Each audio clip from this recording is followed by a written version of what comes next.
Bienvenidos a este nuevo programa de las Águilas del Sur. Hoy tenemos un tema muy interesante para hablar, que es el Mateo 24. Exactamente, Marcela. ¿Cómo les va a todos? Bienvenidos a este programa. Hoy vamos a hablar, como dijo Marcela recién, del Mateo 24 en particular, porque es algo que estamos viendo que ocurre constantemente a nuestro alrededor y quizás no le hemos prestado atención. Nos han hablado en las iglesias, nos han hablado en muchos lados de esto, pero no nos han dicho la verdad.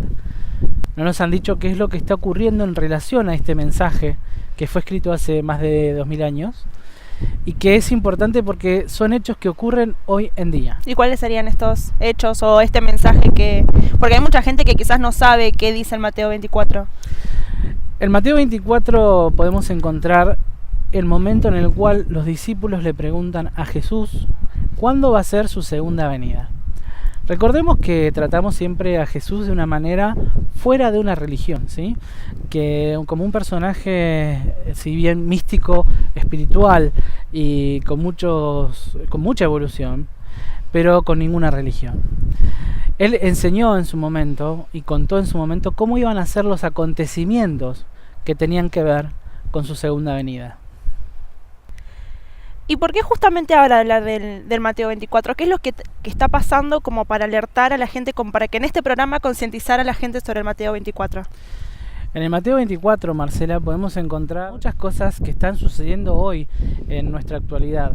Quizás las vemos, pasan cerca nuestro, pero no le prestamos atención. Pero es algo que está escrito justamente ahí.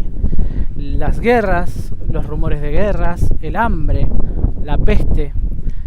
Todo eso que está ocurriendo y que estamos viendo, los terremotos, los acontecimientos que tienen que ver con la madre tierra, son cuestiones que ya están escritas. Y a pesar de lo que muchos nos quieren hacer creer o nos piden de rezar para que esto no suceda, es algo que tiene que suceder. Porque es algo que marca justamente el fin de un tiempo y el inicio de otro tiempo, mucho más importante. ¿Y hay una fecha exacta de cuándo va a suceder esto? Marcela, la realidad es que una fecha exacta no la hay. De hecho, en ese mismo Mateo Jesús dice que el día y la hora solamente la sabe el Padre, pero sí da señales claras de qué es lo que va a ocurrir antes. Y justamente son estos episodios de los que te vamos a mostrar ahora en imágenes de lo que marcan justamente el final de esta época y el inicio de la próxima.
¡Ay, Dios, mira! ¡Viene más fuerza! ¡Viene con más fuerza!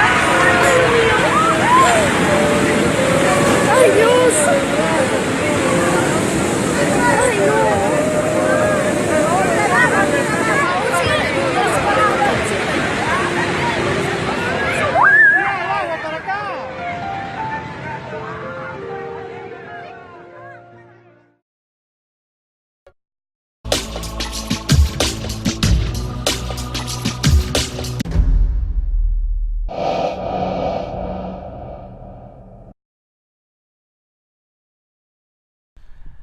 Estas imágenes que pueden parecernos un poco fuertes son cosas que están sucediendo mientras estamos viendo este programa, mientras hacemos las cosas cotidianas de nuestra vida, mientras vamos a trabajar, mientras vamos a la escuela, mientras armamos algún tipo de asado o evento. Todas estas cosas están ocurriendo ahora. Y estas son las señales de las cuales se habla en este Mateo. Y la gente muchas veces sufre y se pregunta que por qué le pasa esto a su familia, alguna catástrofe o algo. Y es algo que tienen que entender que tiene que suceder, porque si no el mundo, ¿qué pasa con el mundo? Justamente tiene que suceder porque está marcado de esa manera. En el caso de que esto no suceda, en el caso de que no estén las señales de la segunda venida de Cristo, de que el Cristo no vuelva, ni siquiera se va a salvar lo salvable. Por eso es necesario que ocurra, por eso es necesario que esté sucediendo. Y por eso tenemos que ver estas señales y empezar a actuar en consecuencia. Sobre todo estar tranquilos sobre esto, tener confianza, ¿no? Fe, tener confianza, tener fe. Justamente porque estas señales nos marcan esto. Pero nosotros tenemos que estar activos, tenemos que trabajar a favor de la vida, luchar por las causas justas, hacer acciones que vayan en contra de todas estas cuestiones que tienen que ver con la desidia del hombre hacia la madre tierra, hacia la naturaleza. ¿Por qué tenemos que hacer esto? ¿Por qué hay que trabajar en consecuencia? Justamente porque necesitamos estar con las manos firmes en el arado mientras esto ocurre. Y a raíz de estas catástrofes hay muchos chicos que están sufriendo, muriendo, y muchas personas que se preocupan un montón por estos chicos que se sienten mal. ¿Qué le podemos decir a estas personas que sufren tanto por el hecho de que tantos chicos mueran de hambre, mueran de sed, por un tsunami? Qué muy buena pregunta esa, Marcela, es una pregunta muy recurrente. Lo que le podemos decir a esta gente, primero en principal, es preguntarle qué están haciendo por estos niños. ¿Qué es lo que hago yo todos los días por estos niños que mueren de sed, de hambre? Y segundo en particular, es qué pasa con los niños que mueren en catástrofes, por ejemplo en tsunamis, en terremotos. El mundo hoy se preocupa por algo en particular. Por lo único que se preocupa el hombre hoy es por mantener el poder. Y toda la tecnología y la economía que tenemos se maneja para la guerra. Por lo cual podemos estar 100% seguros que si la tecnología, la economía, se utilizara para resguardarnos de estas situaciones, es muy probable que podamos salvarnos, es muy probable que podamos predecirlas y es muy probable que la naturaleza no nos ataque. Pero como nosotros queremos destruir, justamente la Madre Tierra lo que hace es sacar de arriba lo que no sirve. Hace muy poco hubo un terremoto muy importante en Italia, donde se destruyeron casi todas las ciudades de las casas de esa ciudad, perdón. Y esa ciudad, el 70% de la población son jefes mafiosos. Y no murió ninguno. ¿Qué era lo que quería decir esta señal? ¿Que los mafiosos son buenos y salvos? No, que la madre naturaleza avisa y dice, puedo hacer lo que quiera. Puedo matarlos o dejarlos vivos, pero va a depender de ustedes. Es una señal que el mundo debe comprender y que el mundo debe mirar. Y es lo que no hacemos, mirar y prestar atención. Porque uno se concentra en uno mismo también, ¿no? Como que el ego en el mundo va creciendo todavía más. Y uno no se preocupa por el bien del otro. También eso es muy importante. Y en el Mateo 24 está escrito, el amor de muchos se va a enfriar a causa de esto. Cuando nosotros vemos las noticias y vemos a alguien que asesinó a puñaladas a otra persona y cambiamos de canal sin que nos moleste, sin que nos afecte, quiere decir que estamos enfriados. Pero también es algo que tiene que ocurrir, porque es parte de las señales que marcan la segunda venida de Cristo. Y esto es lo importante. Estamos en esa época y es el momento en el cual debemos tener las manos firmes en el arado. Y también nos dice cómo va a venir. ¿Cómo es que va a venir? Yo sé algo de una nube de luz, de trompetas. Exactamente. Marca señales claras como las trompetas en el cielo. Muchos dirán que es locura, pero hace algunos años o meses empezaron a sonar en distintas partes del mundo una especie de trompeta. ¿Tiene una explicación científica? La tiene. Son los rayos del sol pasando por las distintas capas de la Tierra que producen el sonido. Pero el hecho ocurrió. La señal ocurrió. Y estas nubes de luz que van a recorrer los cielos de punta a punta, ¿son nubes? ¿O qué son? Esa es la pregunta que debemos hacernos.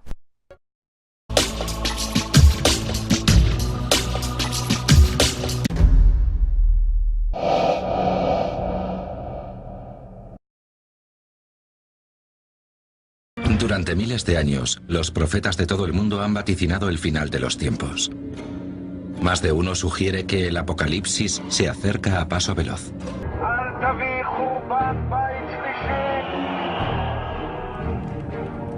Las profecías contenidas en el Nuevo Testamento anuncian un período de tribulaciones sin parangón. 7 años de calamidades cada vez más intensas que culminarán con el fin de los tiempos. Según sus advertencias, sobrevendrá un tiempo de sufrimiento sin precedentes y grandes cataclismos que acabarán con la humanidad. Será peor que cualquier catástrofe natural conocida porque afectará a toda la población del planeta. Algunos intérpretes señalan a una profecía realizada por Jesús y recogida en el Evangelio según San Mateo. Jesús les explica a sus discípulos que sucederán una serie de acontecimientos. Les describe además las señales que tienen que buscar y que indicarán su segunda venida, el final de los tiempos, el juicio final, y a continuación les cuenta una parábola. Cuando sus ramas se hacen flexibles y brotan las hojas, ustedes se dan cuenta de que se acerca el verano. Así también, cuando vean todas estas cosas, sepan que el fin está cerca, a la puerta. San Mateo 24, 32, 33. ¿Es esa la señal que indica a los creyentes que el tiempo se acerca? Según algunos eruditos, la higuera es la alegoría de Israel. De acuerdo con su interpretación, el florecimiento de la higuera sería el resurgimiento de Israel como nación en 1948. Les aseguro que no pasará esta generación sin que suceda todo esto. San Mateo 24, 34. Algunos exégetas sugieren que eso significa que el arrebatamiento y el final de los días llegarán pronto, antes de que se extinga la generación que ha sido testigo del resurgimiento de Israel. En otras palabras, dentro de unas décadas o quizás solo años. Los encargados de los servicios de emergencia pronto se verían sobrepasados por la pura devastación. Pero por fuertes y eficaces que sean los profesionales sanitarios, el caos será insuperable, según la profecía. Quienes creen en el arrebatamiento piensan que mientras, el mundo hará esfuerzos inútiles para comprender y lidiar con la situación. Creo que los medios de comunicación tratarán de explicarlo, interpretándolo como algún tipo de catástrofe natural. Las autoridades gubernamentales quizá lo expliquen como un atentado terrorista, empleando algún tipo de artilugio recién inventado del que hasta el momento no se haya tenido noticia. Las fuerzas y cuerpos de seguridad del Estado pueden verse desbordadas y sin personal suficiente para proteger a la población civil. La policía no puede acordonar una parte de la ciudad y decir, ahí os quedáis. No tenemos capacidad para ayudaros. Tienen que tomar decisiones estratégicas respecto a cómo desplegar los medios disponibles para prestar a la ciudadanía el mejor servicio posible y la protección más eficaz. Todos los servicios a los que estamos acostumbrados, toda la paz y la tranquilidad y la disponibilidad de los medios de transporte y de viaje quedarán a merced de la anarquía. Si el arrebatamiento llega a producirse, la sociedad puede empezar a desorganizarse, tal y como sucedió con motivo de los apagones de Nueva York en 1977. Imagínense vivir en una zona que ha sufrido un apagón y estar sin electricidad 1 o 2 días. Pues bien, hubo gente que vivió así durante una semana o 2. Todo lo que tenían en la nevera se estropeó, no había agua. Era como retroceder 100 años y que no existieran las instalaciones de tuberías.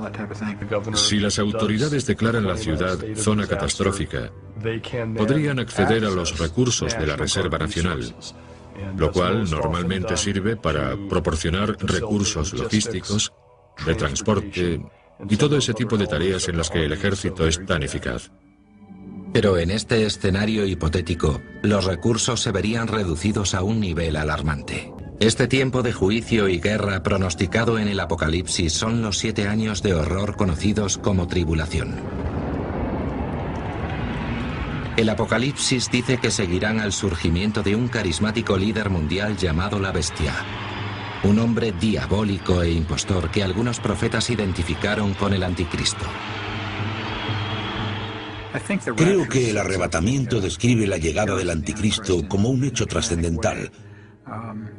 Su aparición resultará muy necesaria debido al caos que lo domina todo. La gente estará tan aterrorizada que buscará desesperadamente a alguien que los salve del horror. El Anticristo es lo que muchos estudiosos identifican como el primero de los 4 jinetes del Apocalipsis. Aparecerá como un conquistador preparado para la batalla. Estamos hablando del más vil de los villanos de todos los tiempos, pero tan seductor y persuasivo que hará creer a la gente que es Dios. Es un líder político, un comandante militar, un carismático diplomático y a la vez una persona violenta y demoníaca. Los intérpretes de las profecías sostienen que el Anticristo ejercerá una crueldad inimaginable sobre la humanidad y conducirá al mundo a la destrucción. El Anticristo probablemente ya esté aquí. Muchos creen que nos estamos acercando al principio de la profecía del final de los días, a la luz del número cada vez más alto de vidas que se cobran las catástrofes que asolan el mundo. El Apocalipsis también hace referencia a grandiosos desastres naturales durante la tribulación. Se produjeron relámpagos, fragor, truenos y un violento terremoto, y todas las islas huyeron y las montañas desaparecieron. Y un gran pedrisco con piedras de casi un talento de peso cayó del cielo sobre los hombres. Apocalipsis 16, 18, 21. Todo parece adquirir mayor magnitud y gravedad que nunca. Las catástrofes naturales, lo primero. Equipos científicos más refinados y más cobertura informativa han creado la impresión entre muchos de que ahora se producen más terremotos que antes. Más recientemente, en 2009, devastadores maremotos indujeron tsunamis y corrimientos de tierra que mataron a más de 1000 personas en Indonesia y Samoa. Las últimas investigaciones llevadas a cabo en La Joya, California, demuestran que si se produjera un gran terremoto en la zona sur de la falla de San Andrés, provocaría una erupción del supervolcán de Long Valley. No solo haríamos frente a una catástrofe que haría tambalear la economía de Estados Unidos, sino que podría provocar una hecatombe a escala mundial. ¿Acaso la cadena de desastres de los últimos años avala la teoría defendida por muchos de que el arrebatamiento es inminente? Algunos creen que asistimos al final de los tiempos por lo desalmado que está el mundo, la degradación de la moral, la decadencia de la sociedad, los conflictos en Oriente Medio. Aún así, muchos de los que creen en el arrebatamiento siguen tomando Oriente Medio como referencia para buscar señales de que la profecía encaja con los acontecimientos actuales. Por primera vez en la historia de la humanidad, tenemos líderes de países tratando con uñas y dientes de comprar, fabricar o robar armas nucleares y misiles que las transporten basándose en una teología del final de los tiempos que los impulsa a provocar el genocidio. Nunca antes había ocurrido. No podemos afirmar tajantemente que sea profético, pero sin duda es apocalíptico y lleva a preguntarse, ¿y después qué? Según algunos intérpretes, el libro del Apocalipsis describe una espeluznante sucesión de catástrofes. Creen que las pandemias acabarán con millones de vidas. El cambio climático traerá un calor asfixiante. 1/3 de las aguas de la tierra quedarán envenenadas. Jesús, los profetas hebreos y los apóstoles del Nuevo Testamento establecen una serie de señales que servirán de indicadores de que asistimos al final de los días y al inminente regreso de Cristo. Entre esas señales, las guerras y los rumores de guerra. En efecto, se levantará nación contra nación y reino contra reino. En muchas partes habrá hambre y terremotos. Todo esto no será más que el comienzo de los dolores del parto. Mateo 24, 7, 8. Así como la mujer debe pasar un periodo de sufrimiento antes de traer al mundo una nueva vida, la tierra tendrá que pasar 7 años de horror antes del nacimiento de la era mesiánica, en la que el Mesías dominará el mundo en el nombre de Dios. Durante la gran tribulación, Dios protegerá literalmente a su pueblo con su poder sobrenatural. Según la Biblia, el anticristo perseguirá y destruirá a todo aquel que no se postre ante él. En lo que se refiere al tiempo y al momento, hermanos, no tenéis necesidad que os escriba. Vosotros mismos sabéis perfectamente que el día del Señor ha de venir como un ladrón en la noche. 1 Tesalonicenses 5, 1, 3. La idea es que la llegada de Jesús no ha de cogernos por sorpresa. Él nos dijo que distinguiríamos las señales, que les prestásemos atención y estuviésemos preparados.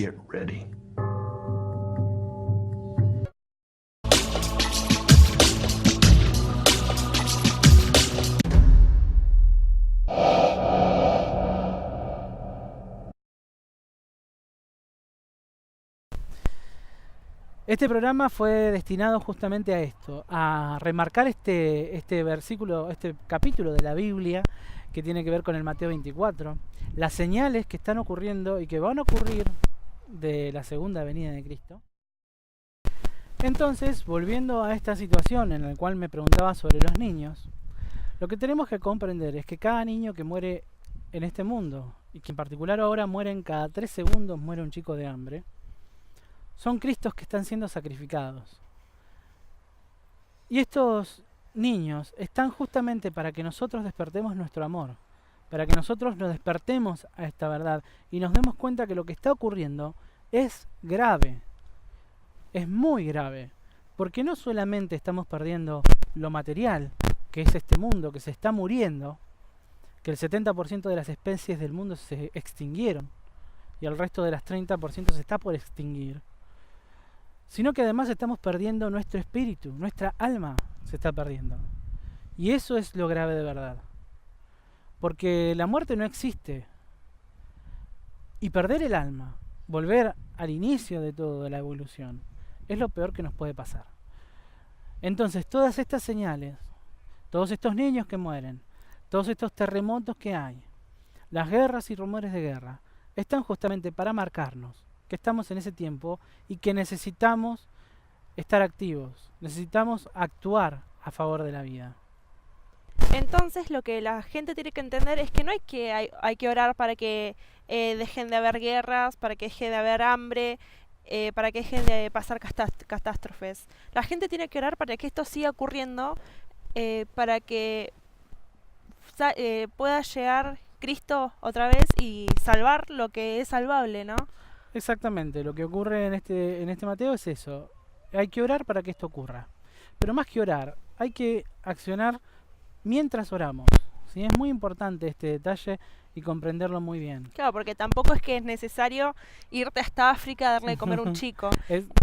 Quizás a la vuelta de tu casa hay alguien que está sufriendo, un chico que está siendo golpeado, violado, o también está con hambre, en malas condiciones.